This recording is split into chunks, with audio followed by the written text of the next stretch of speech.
Hello student, Chavda sir lecture के YouTube channel में आपका स्वागत है।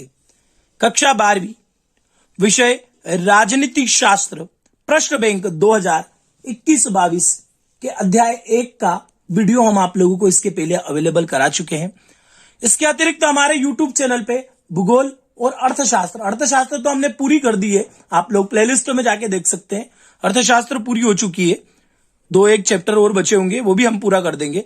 इसके अलावा राजनीति हमारा पार्ट 2 चल रहा है, भूगोल भी हमने शुरू कर दी है, हिंदी भी लगभग आधी से ज्यादा हो चुकी है, तो आप हिंदी के भी वीडियो देखते रहे। और अगर चैनल को सब्सक्राइब नहीं किया है तो चैनल को सब्सक्राइब करें, बेल आइकॉन को क्लिक कर लें, जिससे लगातार जो वीडियो आ रहे हैं उनकी नोटिफिकेशन आप लोगों को मिल जाए। तो आइए शुरुआत करते हैं राजनीति अध्याय 2। तो राजनीति अध्याय 2 मतलब 2 ध्रुवीयता का अंत। और पहला प्रश्न है, बोल्शेविक क्रांति हुई थी रूस में, शॉक थेरेपी किस वर्ष अपनाया गया? 1990 में। बर्लिन की दीवार गिरा दी गई 1989 में। द्विध्रुवीयता के उदय का कारण था तीनों, 2 महाशक्तियों का उदय, बड़ी शक्तियों की कमी और परमाणु हथियारों की दौड़, ये तीनों कारण थे। निम्नांकित में से बटलिक गणराज्य कौन सा है? ये भी सभी है, एस्टोनिया, लताविया और लिथुआनिया, ये तीनों ही गणराज्य है। इसके बाद सत्य असत्य देखते हैं। स्वतंत्रता की घोषणा करने वाला प्रथम सोवियत गणराज्य लिथुआनिया था, बिल्कुल सत्य। सोवियत संघ में गणराज्यों की संख्या 15 थी, सत्य। वार्सा पैक्ट एक सैनिक समझौता था, सत्य। सोवियत संघ के अंतिम राष्ट्रपति ब्रेजनेव थे, असत्य। 1985 के दशक में मिखाइल गोर्बाचेव राजनीतिक सुधारों के लिए लोकतांत्रिकरण को अपनाया, बिल्कुल सत्य। खालिस्तान देखते हैं। लेनिन के उत्तराधिकारी कौन थे? Joseph Stalin. कठोर द्विध्रुवीयता अवस्था का दशक 1945 से 55। चेकोस्लाविया का दमन लियोविद ब्रेजनेव ने किया था, जन विद्रोह का शाब्दिक अर्थ आघात पहुंचाकर उपचार करना है, शॉक थेरेपी। सोवियत संघ द्वारा बनाया गया सैन्य संगठन था वार्सा संधि। आगे देखते हैं। यूएसएसआर का अर्थ सोवियत समाजवादी सोवियत गणराज्य। बोल्शेविक कम्युनिस्ट पार्टी के संस्थापक वो थे व्लादिमीर लेनिन। जोसेफ स्टालिन किस देश के नेता थे? सोवियत रूस के। पेरेस्ट्रोइका का अर्थ पुनर्रचना और सोवियत संघ का अंत हुआ 25 दिसंबर 1991। सही जोड़ी देखते हैं। लियोनिद ब्रेजनेव, इसका आएगा आपका राष्ट्रपति सोवियत रूस। डॉक्टर राधाकृष्णन राष्ट्रपति भारत। वार्सा संधि सैन्य समझौता, ताशकंद उज्बेकिस्तान और ग्लासनोस्त खुलेपन की नीति। अब देखते हैं हम इसके लघुत्तरी और दीर्घोत्तरी प्रश्नों के उत्तर। पहले मैं आपको प्रश्न दिखा देता हूं, उसके बाद इनके लगातार हम उत्तर आप लोगों को अवेलेबल कराते हैं। अगर आपने अभी तक भी चैनल को सब्सक्राइब नहीं किया है तो चैनल को सब्सक्राइब कर लें, बेल आइकन को क्लिक कर लें, वीडियो को लाइक कर दें और दोस्तों को शेयर भी मार दें। तो प्रश्न क्रमांक 6 मतलब लघुत्तरीय प्रश्नों के उत्तर देखते हैं। और सबसे पहला है द्विध्रुवीकरण का अर्थ।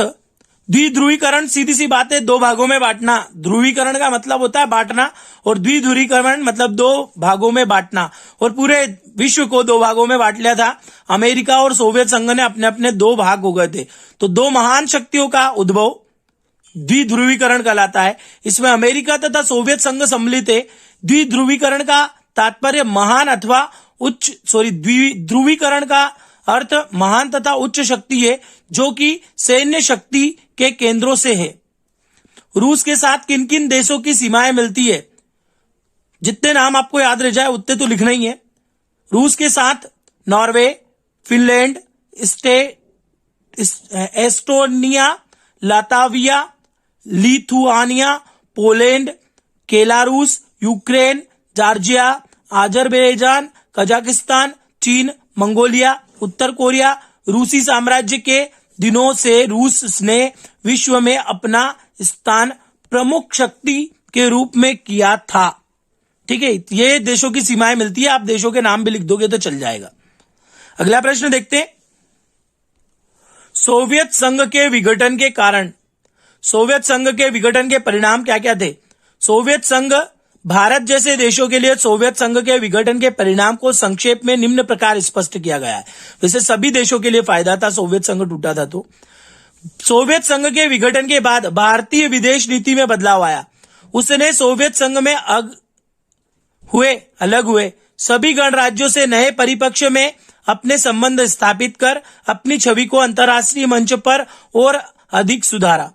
भारत जैसे देश ने मिश्रित अर्थव्यवस्था को त्याग कर नवीन उदारवादी आर्थिक नीति को अपनाया।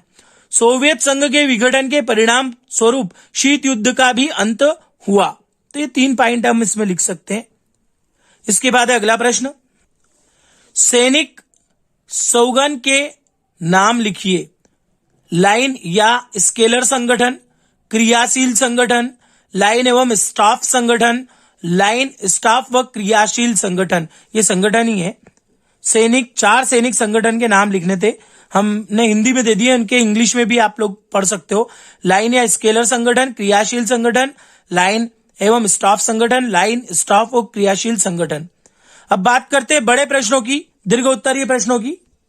सोवियत संघ के पतन के प्रमुख कारण लिखिए। देखिए, सोवियत संघ के पतन के बहुत सारे कारण थे, 10-12 पॉइंट बन सकते हैं।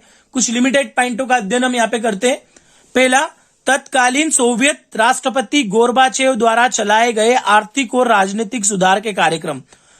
वो शुरुआत में तो नीतियां अच्छी थी उनकी, पर बाद में वो लोगों को परेशान करने वाली नीति थी, इसलिए सोवियत संघ का विघटन हुआ या पतन हुआ। सोवियत गणराज्य में लोकतांत्रिक एवं उदारवादी भावनाएं थी, इसलिए भी हुआ। सोवियत संघ के बाटलिक गणराज्यों का रूस के अंतर्गत विलय उनकी इच्छा के खिलाफ हुआ, इसलिए भी सोवियत संघ का विघटन हुआ। इसके अलावा गोर्बाचेव की खुलेपन की अवधारणा ने भी सोवियत संघ को, गणराज्यों को स्वतंत्र होने की प्रेरणा दी। सोवियत संघ में खाद्यान्न का संकट पैदा हो गया था, उसके कारण भी सोवियत संघ टूटा। और सोवियत संघ के पतन का एक कारण अफगान संकट भी था। ठीक है, तो ये 4-5 पॉइंट आप याद कर सकते हैं। अगला है, भारत रूस के आपसी संबंध से भारत किस प्रकार लाभान्वित हुआ। इसके 4 पॉइंट हम पढ़ेंगे। यहाँ पे पॉइंट मेरे पास इसमें भी बहुत सारे हैं, पर मैं सिर्फ आपको 4 पॉइंटों पे फोकस करूंगा। भारत रूस के आपसी संबंधों में भारत किस प्रकार लाभान्वित हुआ। पहला, भारत को रूस से ऊर्जा संसाधन और संयंत्र, तेल, जीवाश्म ईंधन ये सब मिलता था, जो कि हमारे लिए बहुत जरूरी था। अपने हिसाब से लिख सकते लाइन। समय समय पर भारत को रूस से युद्ध में प्रयुक्त होने वाले हथियार भी मिलते थे, मतलब रूस भारत को हथियार भी अवेलेबल कराता था, नई नई तकनीकों की युद्ध सामग्री देता था। रूस ने समय समय पर हमें अंतर्राष्ट्रीय आतंकवाद की प्रमाणिक जानकारी उपलब्ध कराई कि आपको किससे बच के रहना है, किससे नहीं बचना है। रूस भारत के साथ चीनी शक्ति संतुलन को बनाए रखने तथा मध्य एशिया में भारतीय पहुंचे को बनाए रखने में महत्वपूर्ण भूमिका निर्वहन करता चला आ रहा है। तो ये 4 पॉइंट रूस और भारत के आपसी संबंधों के फायदे के हैं। अगला प्रश्न देखते हैं। द्वितीय विश्व युद्ध के बाद सोवियत संघ महाशक्ति के रूस में किस तरह उभरा। द्वितीय विश्व युद्ध के बाद सोवियत संघ महाशक्ति के रूप में, रूस गलत छपाई, रूप में किस तरह उभरा।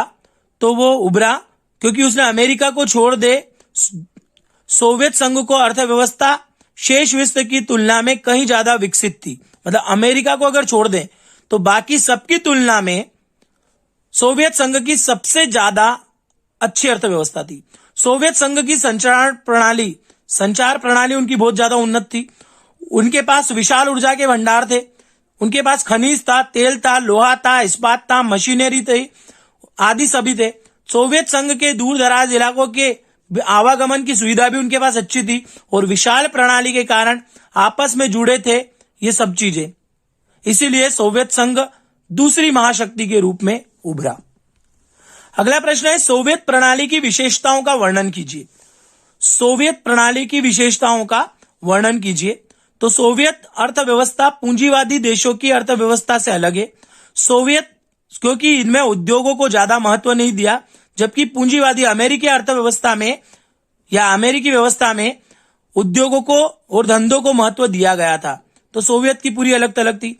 दूसरी बात, सोवियत अर्थव्यवस्था योजनाबद्ध तथा राज्यों के नियंत्रण में थी, जबकि पूंजीवादी देशों में विशेष रूप से अमेरिका में मुक्त व्यापार की नीति को अपनाया।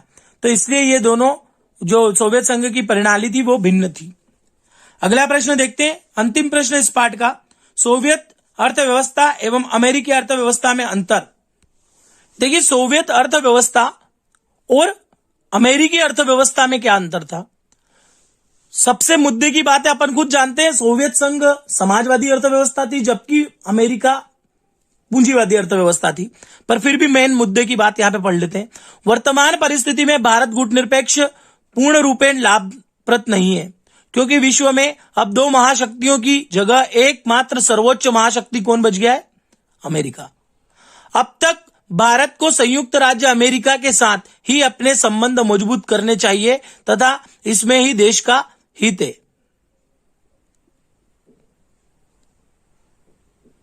देखिए, थोड़ा सा यहां पे मुझे शाब्दिक अर्थ से ये मामला इस क्वेश्चन का यहां पे जम नहीं रहा है। इस क्वेश्चन का आंसर हम अगले वीडियो में आपको अलग से देंगे। इस वीडियो को यहीं समाप्त करते हैं, क्योंकि इस क्वेश्चन का इस आंसर से मेल नहीं खा रहा है। तो मैं एक बार और स्टडी करके आप लोगों को इस क्वेश्चन का आंसर किसी और वीडियो में डाल देंगे, वहां पे देखेंगे, ठीक है। पर नॉर्मली बात करें अगर सोवियत अर्थव्यवस्था और अमेरिकी अर्थव्यवस्था की, तो इतनी बात जान सकते हैं हम कि सोवियत अर्थव्यवस्था पूंजीवादी अर्थव्यवस्था थी, जबकि समाजवादी अर्थव्यवस्था थी, जबकि अमेरिकी अर्थव्यवस्था कौन सी? पूंजीवादी अर्थव्यवस्था थी। अमेरिका हमेशा पूंजी में विश्वास रखता था, जबकि सोवियत पूंजी की बजाय वो लोगों के रोजगार और इनमें विश्वास रखता था, ठीक है। तो इस टाइप से जमा के इसका उत्तर हम आपको अलग से बना के दे देंगे। इस वीडियो को यहीं समाप्त करते हैं, अगले वीडियो का इंतजार कीजिए। तब तक के लिए धन्यवाद।